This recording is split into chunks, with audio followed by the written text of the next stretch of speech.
we're back. It's established that Kudzu has a waterbed. It is a waterbed. So what are you waiting for? Kudzu adds, as if that makes the offer more tempting, because you're an otter. I mean, honestly, it probably does. You hungry? I have some muffins. It might help you get to sleep. You know, you shouldn't eat right before you go to sleep. They're the really good poppy seed ones from Costco because those are like the best muffins in the whole world. I shake my head. What? No. I want to get the fuck out of here. A loud pop makes me jump and I stand up. I'm not sure what I'm about to do, but Kudzu reaches out gently to hold on to me before pulling me away from the window. Faintly, I can hear some shouting outside, but it's far away. What was that? Is someone shooting? I look at Kudzu, starting to feel desperate. He puts an arm around me, at the same time moving towards the end of the trailer where a big bed is tucked in. I don't know. A lot of things are happening right now, so I think we should stay here to be safe, okay? For now, at least. I hold on to the raccoon, unsure what to do. Listen. He holds me by both arms, and I look back at him. You gotta trust me that we can't leave right now. I'll explain it all after you've rested for a bit. He pauses. I can tell you're not really here right now. Here right now? You'll feel better once you wake up, alright? The thought of laying down is tempting, despite feeling like I'm going insane. If I sleep, I don't have to think, just blank my mind and rest. My head is buzzing, and I feel like laying down might straighten things out. Kudzu gently but firmly forces me to sit down on the bed. Despite his slender build, I can feel the strength in his lean muscles. But what about Brian? And Duke? Kudzu slowly pushes me back down onto the bed, the water underneath the surface sloshing faintly. I haven't been on an actual waterbed for years. Carl used to have one. Where is Carl? Where is everyone? I want to go back to the motel and find my friends again, but Kudzu seems adamant on keeping me here. I got Leo's gun. Saw it on the ground when I went to check on you guys. Oh. Well, we know where that is now. Well, I think it's in better hands with Kudzu here. He must be able to tell from the look on my face that I'm not at ease because he reaches out again to rest a hand on my chest. I suspect that Kudzu's ex-military. I mean, look at his, like, tactical vest. Like, this whole time I've been like, he looks like he's wearing a tactical vest. I think that's just an Under Armour, like, exercise vest. Like, one of those, like, mesh perforated ones. But I can see some ex-military dude liking an Under Armour. I just think he needs to get away from people because they make him nervous after what he's been through, so he moved to the middle of nowhere, and now he's like, I'm gonna focus on my garden for the rest of my life. Because it's therapeutic. I don't remember if this was established or if I'm guessing. I mean, they never mentioned that he was in the military, but I like that backstory. I can dig it. So he probably knows how to use a gun. Look at his face. It looks like he does. He looks like he does. There is the blackout under his eyes. Like, it's a raccoon, obviously, but it's also like war paint. Yeah, it gives off a vibe. I like Kudzu. He must be able to tell from the look on my face that I'm not at ease because he reaches out again to rest a hand on my chest. It's still awkward, but it's comforting at least. I'll be here all night. Nothing's gonna happen. That does make me feel better. At least well enough to maybe get some sleep. Okay. I stare at the ceiling as I lay back. I still feel numb, but in a way that helps me blank my mind. In what feels like less than a minute, I pass out. Because our dreams are so comforting. I know, if I was Chase, I'd be like so constantly worried I was in a dream again. Oh, we went to the site of our first kiss. What a great, once again, what a great place for a first kiss. Sketchy building in the middle of the desert. Awkwardly leaning into each other across the tracks from really far away. Yeah, after getting beat up the night before.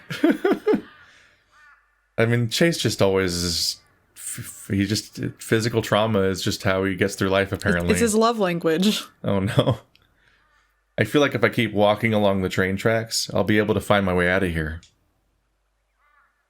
I make sure to walk in the middle, using the planks like stepping stones. The steel rails on either side of me feel like some sort of barrier, a protection to whatever it is that's out there. I feel a presence in front of me, though a sort of pressure that builds as I continue to walk. Looking up, I can see that it's coming from that weird grove of trees that bunch up around the train yard. Something is crouched in front of that grove, staring at me from the trees. I keep walking, though, because for some reason, I don't feel like I have anything to worry about as long as I stay on the tracks. I notice something else behind the hunched figure. A few bulky objects hang from the trees. I know what they are before I can make them out. I keep staring at them as I draw closer, ignoring the thing that's watching me as I do, hearing it breathe as I pass out. Now I can see there are several bodies hanging from the trees. They're of all shapes and species. Some hang by their necks, others by a wrist or ankle. One of them passes me within a few feet, and I notice that it doesn't have legs, both of them cut off at the thigh. It's a wolf, and he dangles by one of the stumps. Blood stains his dusty, cream-colored pants and shirt all the way up to his face. As I pass him, he slowly turns on the rope, as if he's following my progress. I look down at the corpse's face, the mouth hanging open, eyes wide. It's like he wants to tell me something important. I can feel my body again, but it's numb and heavy. Slowly I open my eyes and see the beige ceiling of Kudzu's trailer. I flick my eyes to the right, and I see Kudzu there, but only his back. Oh, it's mirrored. Oh, yeah. It wasn't mirrored before. No, it was not. No, it's in like some kind of mode. He seems frozen, like he's in a photo. He's not even breathing. I can't see the window very well from here, but the small corner I do see, I see eyes.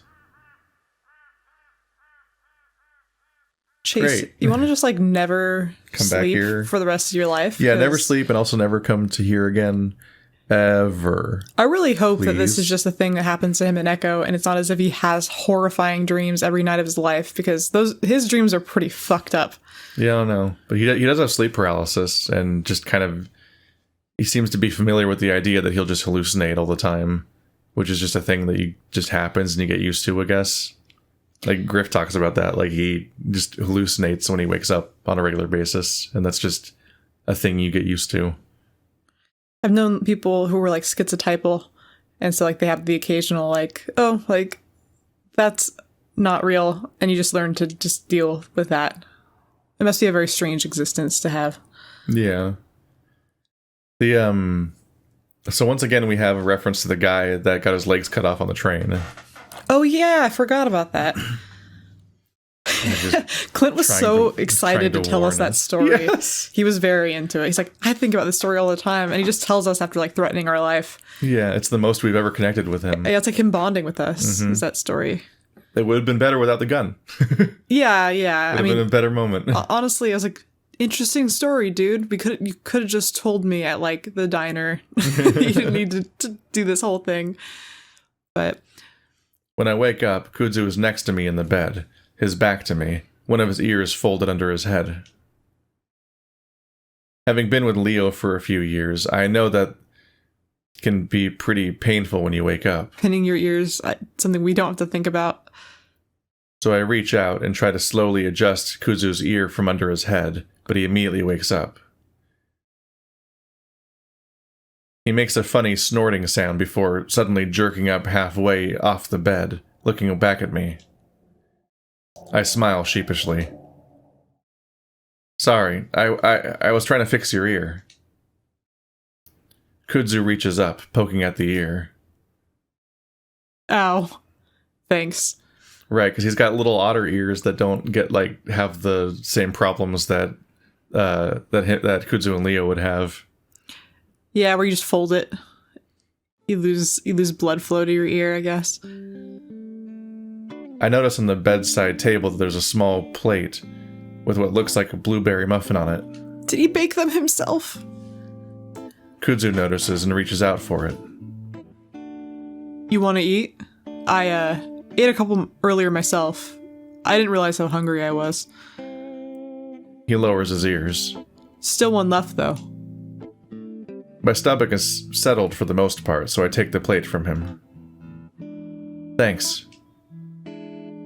It's still dark outside, and from what I can see, did we sleep through the whole day? I realize that I've completely lost track of time.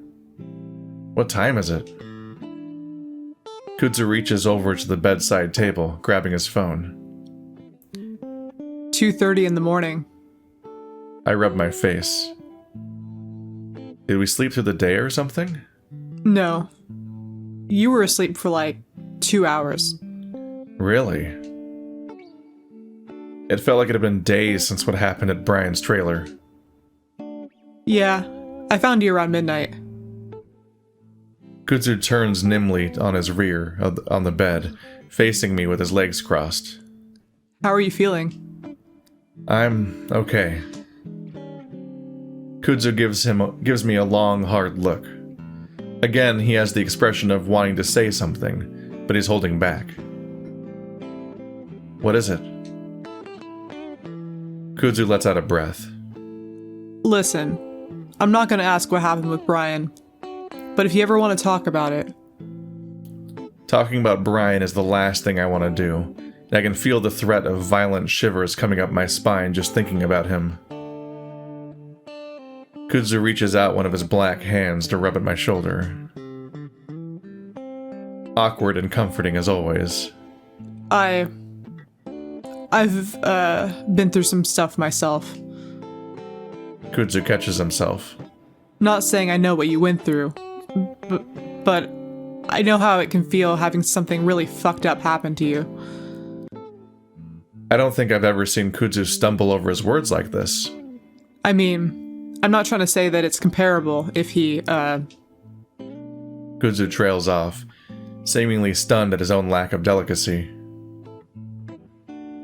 For the first time since I left the trailer, I feel a little bit like laughing.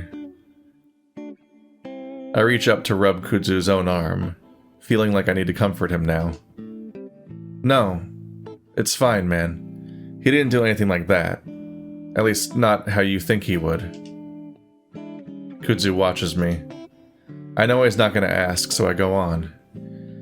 He, has a thing for asphyxiation, I guess. Oh, jeez. Kudzu's eyes immediately go to my neck. I'm fine. It was just creepy.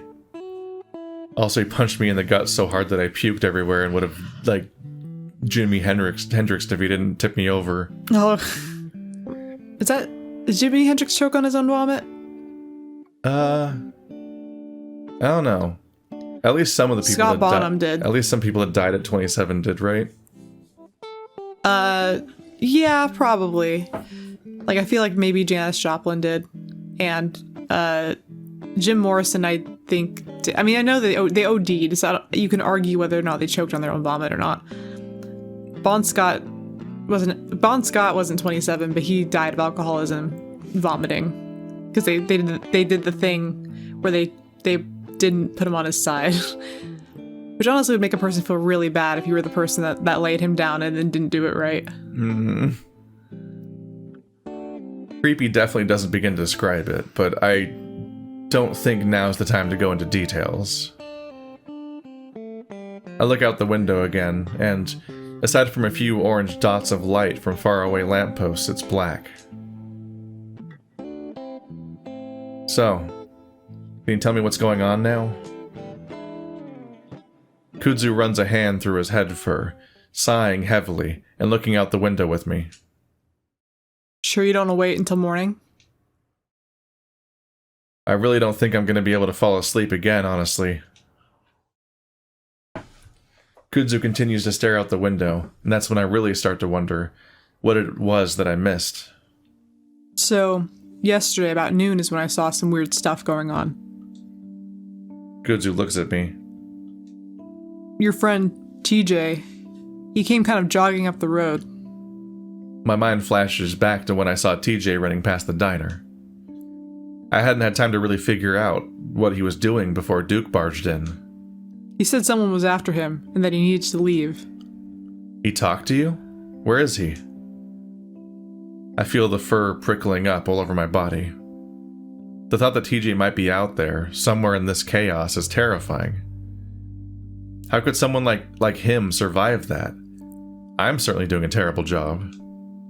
I don't know. He asked me if I had a car, but I don't, so he kept on up the road. Up the road? There's nothing past Kudzu's trailer aside from Carl's house, and that's over a mile away. But Carl doesn't have a car anymore. Maybe he's just staying with the ram? I hope that's the case. After he left, though, is when things really started going crazy. Kudzu shakes his head. You know Dale? Yeah. Dale is the only other otter in town, now that my family's left. He was walking up the road with a fucking shotgun, pointing it around and stuff. Is that out of the ordinary for Dale? I want to get back on the topic of TJ. If he went up the road, away from town, we could still find him. But he was bleeding, had cuts on his leg, and his jeans were all ripped up. Oh. But he knocked on my door. I didn't open it, but he yelled through it saying that there was a meeting in the center of town. What kind of meeting? A fucked up one, apparently. Anyway, I went over to Leo's house to see if he was home. Then I saw the window.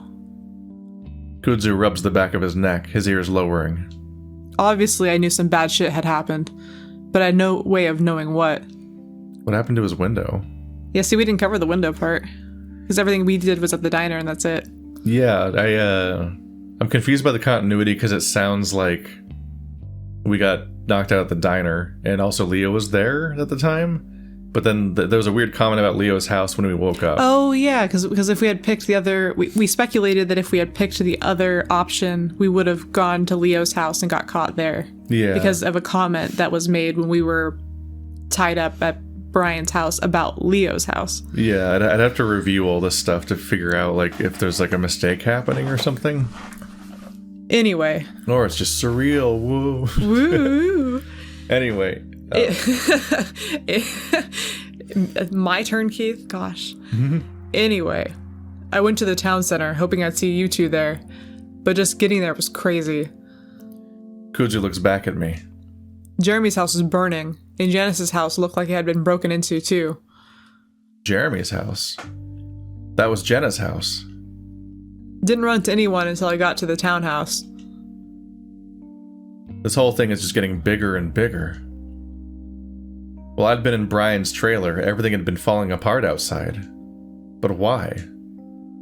What's going on? Kudzu shakes his head. I still don't know that, even after they told me. Who? The older guys, Mark and the mayor, said something about this having happened before, that it was our turn, or something. Our turn? What does that mean? Kudzu shakes his head again. I don't know. They just said it happened to their grandparents, and that we had to be ready. Ready? Did they tell us what to do? Said to pray. Great. Is that all they told you? Basically. Act like there was nothing we can do about it, and, Kudzu pauses. What? They also said we can't leave, and showed us a body. Kudzu stops talking. I stare. Like, a dead body? No, they just flashed them. They just showed them their bodies. Kudzu swallows and nods. What is going on? I feel my voice rise in pitch, and Kudzu puts up his hands as if to try to quiet me down. I don't know, but there were weird cuts on the body. They said we can't leave because something out there will stop us if we try to leave town. I stare at Kudzu. Like, a serial killer or something? They wouldn't say. They acted like it's a monster. Well, then they're lying, right? Like the village. I was gonna say that's actually that's actually what I was thinking of. That or like The Mist or something. I think The Mist was real. No, I mean the movie. Yeah. Are there monsters in The Mist? Oh yeah, no, that was real. Yeah. No, that was real. Hilarious. Okay, quick tangent. Sorry.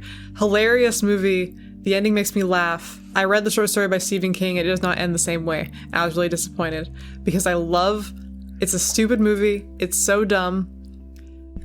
I love that. Spoiler alert for a movie that you shouldn't watch. It's really dumb. But I love that he uses his last bullet to shoot his son to spare him from having to be killed by the mist monsters, and then literally 2 seconds later the military shows up. It is the funny. I laughed so hard. My friends thought I was a lunatic because that was so dumb and funny. He's like, no, I just shot my son and my girlfriend because I was trying to spare them from the mist. The short story does not end that way. I read it all the way through just to read that ending, and I was disappointed because it does not happen the same way. Save yourself the trouble. Stephen King, why didn't you just use that ending? It was better. Why didn't you use the ending that was written afterwards by a different person? Stephen King has like a little bit of a track record of having other people do his stuff a little bit better than how he actually did it. Because The Shining is much better than his actual story. And in the movie, and then in it, he has some really weird, fucked up part where all the kids have sex with each other, which is obviously not included in the actual movie for good reason. Stephen King, what the fuck's wrong with you? They're also just like astonishingly long books usually. I want to say that it also turns into like a turtle because it's like a god of fear. And it can transform shape. Spider or something. And no, it turns into a turtle specifically. I looked into this, and it was stupid. Stephen King, what the hell? Anyways, sorry everyone. Kudzu is quiet for a moment, then shakes his head. I hadn't gone to that part yet. After everything I've seen, I just don't know. Well, I think trying to figure out what the hell we're going to do. This is the most explanation we've gotten so far about what's happening in this town in any route. Thanks, Kudzu, for being comprehensive, unlike everybody else. Yeah, he just fucking like wasteland or adventured through all of it and then came back. We like opted out of the story with Carl, which is in time. That actually like that's in character with the rest of his campaign before then, too. About just being a shut-in and... Yeah. Like we shut in so hard we didn't experience what was happening in Echo. Well, I mean, we didn't link it with anyone else's experiences besides our immediate group. We just had a weird labyrinth where we eat walls. Chewing on grilled drywall. Cheese. Grilled cheese. It's delicious. Plaster, yum. Well, we need to find Leo at least. Kudzu nods, like he's already thought about that. Then maybe get my car and at least try to leave. Kudzu doesn't say anything to that. But if we can't leave, for whatever reason, then at least we have to find the rest of my friends. I look at Kudzu. Well, I do. I don't know what you're going to be. Kudzu gives me a wry smile. That's what smiling looks like to him. It is I say wry. That's a good word for that. Well, I don't have anywhere else to go aside from out of here. Besides, I owe to Leo to get him out. I feel a warm rush of relief flow over me, knowing Kudzu will be with me. He's our rock. He's our rock. Our raccoon. Rocky Raccoon. No. I'll show you the raccoons later. I was making a real reference. Oh well. That is some ancient furry shit. That's a series. Are they like in a rock and roll band? Yes. Oh. Was it made by Cerberus? Is that his name? They're really old animations, like 10 plus years ago, and they have one that's I think they have an Aerosmith one, and they have there's a Journey one. They just draw parodies of those musicians as raccoons? They're just like animated music videos of those songs, essentially. It's Why Separate Ways was my favorite Journey song for a very long time. I think that's my favorite Journey song too. It's because of the raccoons. Mine is not for that reason, but I could agree with that part. I don't think I'd be able to do any of this alone. So, we're gonna go get Leo? Kudzu nods. Well, I am at least. You should really stay here. Get some more rest after what you went through. Of course, I'd rather stay here and hide until Kudzu comes back, but Leo tried to save me back at the diner, risked his life to do it. After everything Leo had done for me, I owe him too. No, I'm gonna go with you. Kudzu shakes his head. I don't think so. It'll make things easier if it's just me. Yeah, because you're fucking dead weight, you otter that trips all the time. Like, you're just gonna flounder and ruin everything. Like you always do.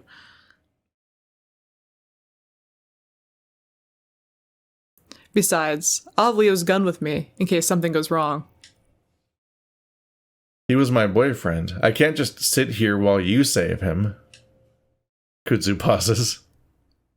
Listen, I know Leo, and I know he would never want me to bring you into something like this. Yeah, well, not wanting me to do something never stopped me before. Getting defiant like this is making me feel better. It gives me purpose again. Kudzu looks like he's about to shake his head again, but I continue. Besides, it might help things. One of us could go in while the other distracts Duke, or something. Kudzu looks unsure, so I press my advantage. And if something goes wrong, one of us would be there to help the other. Kudzu pulls at one of his whiskers. Maybe. If it's just Duke there. He might not even be there. He might be at Brian's trailer or somewhere else around town. Kudzu sighs, then looks me right in the eyes. Are you sure you want to do this? I'm not, but I nod anyway. Ooh, is that Leo's window? Maybe. We're at Sunday. Things are going well. Sunday. Sunday. Everybody's gonna die on Sunday. Everyone's gonna die. You pay for the whole coffin, but you only need the edge. What? You pay for the whole coffin, but you only need the edge?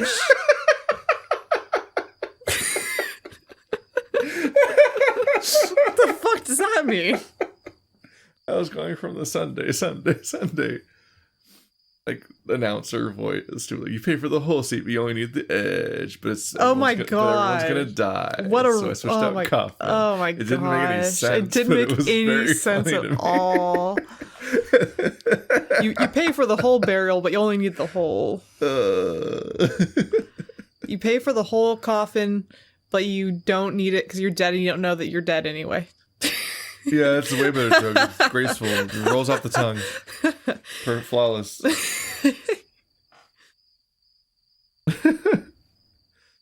We try to keep off the road in the brush on our way to Duke's house. Despite our situation, the biggest thing on my mind right now is ticks. Dude, that is a thing to be on your brain, because... It's fair, but also I'm like... Fucking... What? Every shot we see of this place doesn't imply that there's much brush. It just looks like it's just flat. I don't think... I mean... The first time brush came up, really, was when we were going off-road with Kudzu to discover Brian's kink nightmare. Yeah. Suddenly it's like, there's all these trees and brush, and I'm like, oh. From what I understand with ticks, I think it's like these wide, deserty dirt roads are not where they're going to hang out. It's like deep forest is kind of where they're chilling. Yeah, I question. Because wasn't there trees behind Leo's house? At least in our dream. Yeah. I just think this road, like me looking at this road in front of us, you're not going to have to worry about ticks while you're on the road, you know? Like, if you're here, you're fine. Yeah. Well, we're in the brush by the road, but it doesn't look like there's brush. I think it's too... Not of the kind that would cover us to be useful for heading for Duke. I think it's too sparse, is what I'm trying to say. I think But honestly, I wonder, ticks might actually just be a really big problem with all these furry anthropomorphic characters. I wonder if fleas and ticks are just like, it's like head lice for them to shut down the school because all the kids have a case of fleas or something. Fleas are probably could be a problem. Ticks, I don't imagine change in problem level. Yeah, it's a pretty immediate problem for everyone. I imagine Flynn's like, ha ha ha ha ha, because Flynn can't get fleas. You can get ticks, but there are different types of ticks, and then you can also get reptile mites, but there are different type of mites. Funny how my mind works. Funny how my mind thinks about lizard ticks. The faint shouts and yells coming from the town are more frequent now. Another pop comes from that distance. It reminds me of the gun Kudzu has tucked in his waistband. He's never used one before, and it took us a solid couple minutes to decide if he should even stick it there. Okay, never mind. He's not from the military. Another pop. I can't help but think that that's where the motel is, where Jenna might be. Here, though, not much is out of place aside from the smell of smoke on the breeze. That is until we come across a body hanging from a tree about 100 yards from Duke's house. Oh yeah, if we actually do Jenna and TJ's routes, we probably actually go to the motel ever again. It's so easy to forget it exists. I did forget it existed. Like that's where we stay. That's where we're here to stay. But immediately we go like on a different path in both these routes and just never turn back and we never see TJ again. Usually, I say usually when our data sample is 2 things, one of them incomplete. I mean, one of them will literally star TJ, so... Yeah. I'm the first to notice it, and when I do, I gasp and instinctively reach for Kudzu. He catches my hand, then looks up as he holds on to me. It's high up, maybe 50 feet, but from the markings on the fur, I think it's a fox. Oh, Jesus. Kudzu whispers next to me as I look away, feeling my stomach turn again. What the hell? How did he get up there? I look back and see he's hanging by his wrist. I don't think he could have done that by himself. Yeah. We both stare up at him for a while longer, long enough to notice the long, vertical slashes down his back. Those are the same cuts I saw on the other guy. Kudzu whispers distractedly. But who put him up there?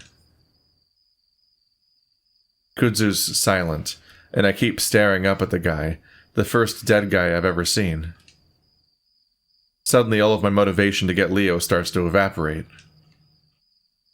Kudzu rests a hand on my shoulder and I jump. Sorry. Kudzu pats me. You alright? I'll take you back, okay? That sounded like the best idea in the world right now. I hesitate. When I think of Leo, I imagine him in the same situation I was with Brian. Duke didn't seem as fucked up, but I have no idea what he's capable of. That thought makes it feel as if my heart is dropping through the ground, so I grit my teeth and shake my head. No, I'm okay.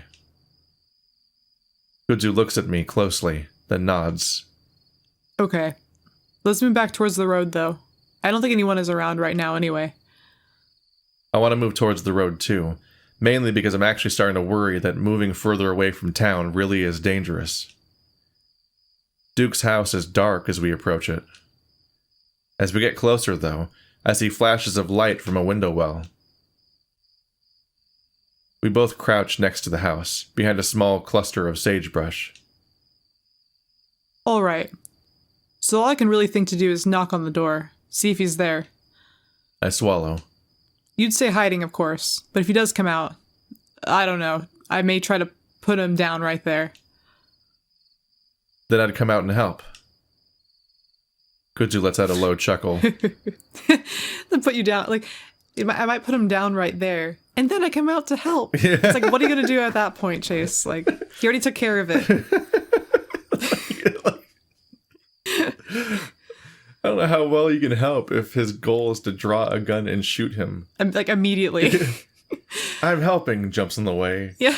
I'll grab him. He trips in the way. He trips into him, it makes him fall so that He's chased, the gun misses. His primary character trait is falling over. He's like a girl in a horror movie. And having bad taste in men, probably. It's like, I'm running through the forest. Oh no, I fell. Oh, that's Chase in all of this. Yeah, but again, I'm not sure if that's what I'll do. We might be able to talk him out of this. Yeah. I don't have much faith in that plan. But if he isn't there, well, we'll probably go in and find Leo, alright? Okay. I'm trying to think about the new stuff. There's so much new stuff going on in this game.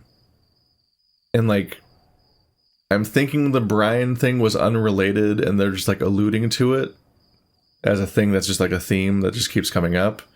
But it keeps happening. And it's kind of an odd detail when specifically one of them is being hung by the wrist too.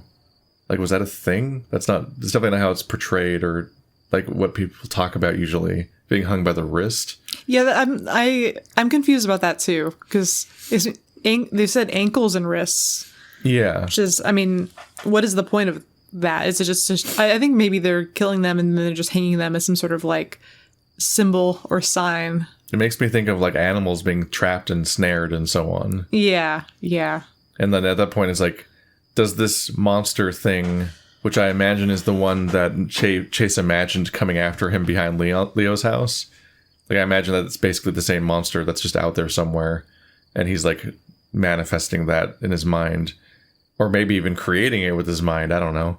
Like, because we don't... Because I suspected that Leo, like, created this other Chase. With his fantasies? Yeah. With his longing. So I'm like, what if Chase's night terrors can manifest and so on? And so what if that creature is out there? I don't know if he'd be like because there's always the possibility that things are connected is what I mean. And so like I'm wondering like the thing that slashes the people that try to escape also is like just out there hunting at night.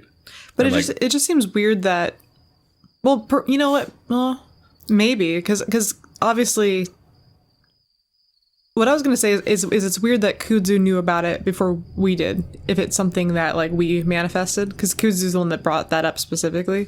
Yeah. But we also have, like, a fear of being stuck in this town, so perhaps having a monster that, like, represents, like, your inability to leave might be something that Chase's brain would come up with, which is something that, like, Duke keeps making it a point that none of this weird stuff happened until, Chase and his friends showed up in town, which could be a coincidence that they're just blaming on them.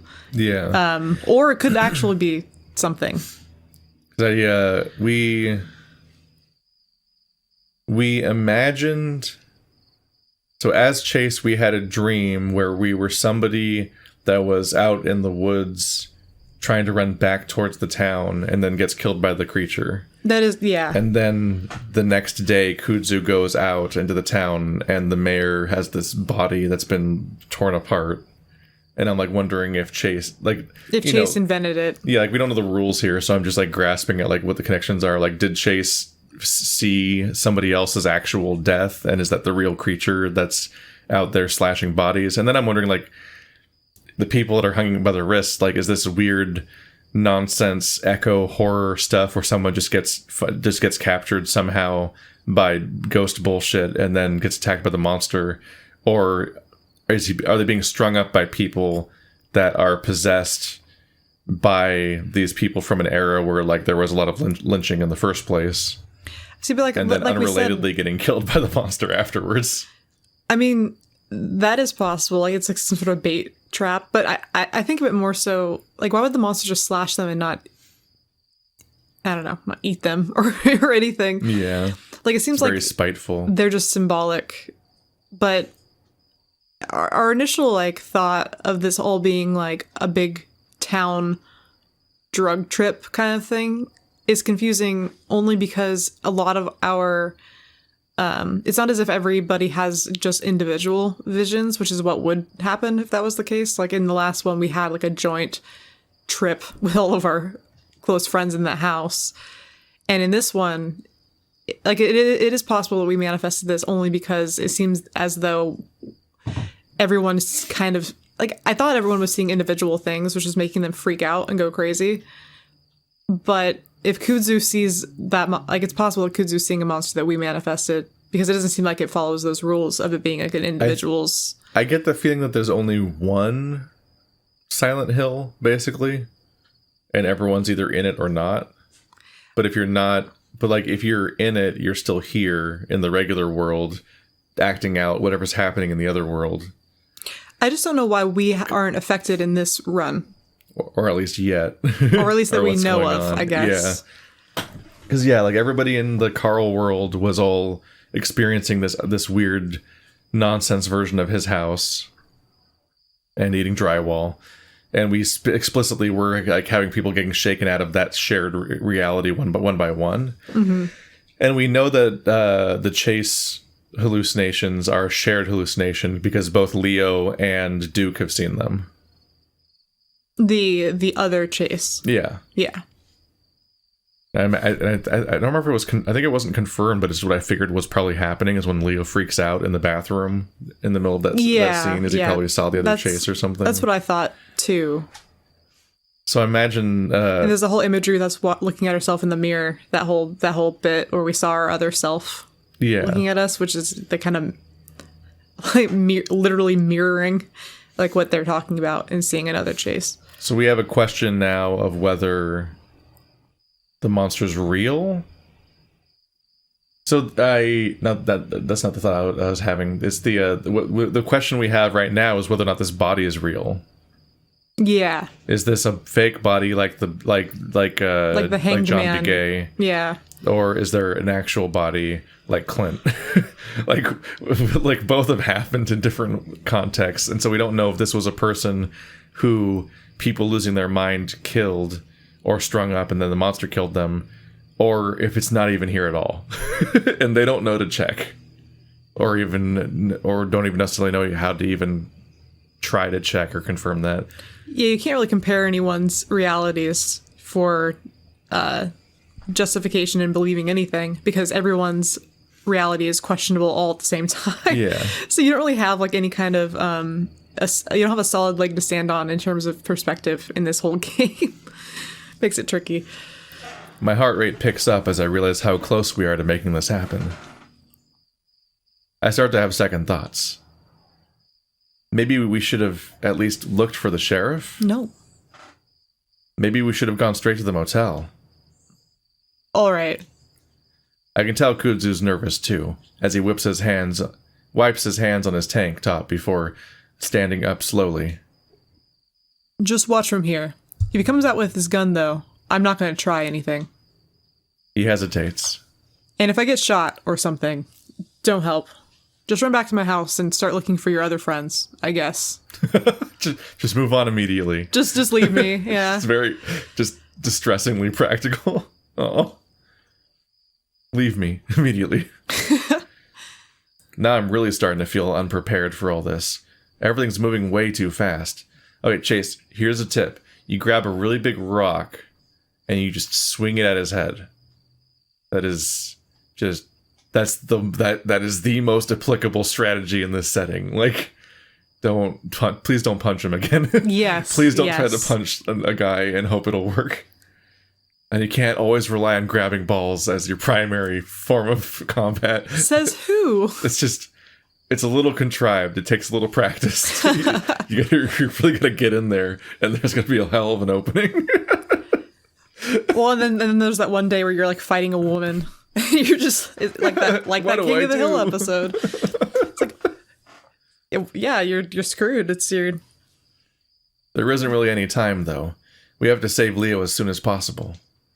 After our 2-hour nap. There's no telling what Duke might be doing with him. As Kudzu starts to move away, I get the urge to hug him. Oh. He's done so much for me already, saving me and trying to save Leo. But by now he's already halfway across the yard to the house. I hold my breath and watch as Kudzu's dark form melds into the blackness of the house. It's like he's being swallowed up by it, in a way. After a few moments, I hear him knock on the door. I listen, trying to breathe through my mouth instead of my whistling nose so I can better hear what's going on. Kudzu knocks again, but much more loudly. Hey, it's Kud. I need some help. I look up and down the road, worried someone's going to hear us shouting. There's a slight rustle behind me, and I look back, eyes wide. I don't see anything at first, but then I feel like there's a shape behind another grove of sagebrush about 20 feet back. Something crouched, the moonlight defining its shape through the brush. I squint, completely stopping my breathing. It looks like it has a tail, a really thick one, like an otter. Was it Dale? I can't tell if it's really a person, though. Chase! Kudzu whisper shouts, and I jump before stumbling to my feet. The shape behind me doesn't move at all, and I try to reassure myself that it's probably a rock. I jog over to Kudzu as he tries the door, trying not to think too much about what I just saw. Locked. He looks around for a while, then starts moving down the side of the house. Look for a window. Was it the monster? Was it Flynn? Who is the monster? Because lizard tails are thick. That's true. Are we going to break one? Maybe. Should only take us a few minutes to sweep the house. Then we can get the hell out. We quickly spot a window on the back of the house. Yes, that window we saw wasn't Leo's. It was this one. Kudzu looks in and bites his lip. I'm just worried that Duke might still be in there with a gun or something. He bends over, picking up a sizable rock. Well, not much choice. If I say run, run. Got it? I nod, and Kudzu lifts the rock above his head before smashing it through the window. The sound is probably the loudest fucking thing I've ever heard in my life. I cover my own ears, like that's gonna lessen the sound. Kudzu jumps to the side, away from the window, reaching back to hold on to me. The fur on Kudzu's body frizzes up, and I see his ears perked up as far as they can go. Once the final tinkling of the glass subsides, we both listen. My ears are ringing, but the only other sound I can hear are the chirping of the crickets. Finally, Kudzu lets out a soft breath. All right, let's go. I help him push out a few more shards of glass. Once that's done, the raccoon hoists himself inside, very carefully maneuvering around the sharp, broken edges. He turns and reaches out to me, helping me through in the same fashion. Even though I'm trying to be careful, when I bring my arm in, it drags along a jagged edge of glass sticking out from the side. I grimace, the fiery pain taking a moment to really set in. Hurt himself again. Every time. Shit, you okay? He grabs my wrist so that he can pull my arm to examine it by moonlight, and sucks in a breath. Oh, fuck. You might need stitches for that. That's when I see the blood starting to ooze up from my fur.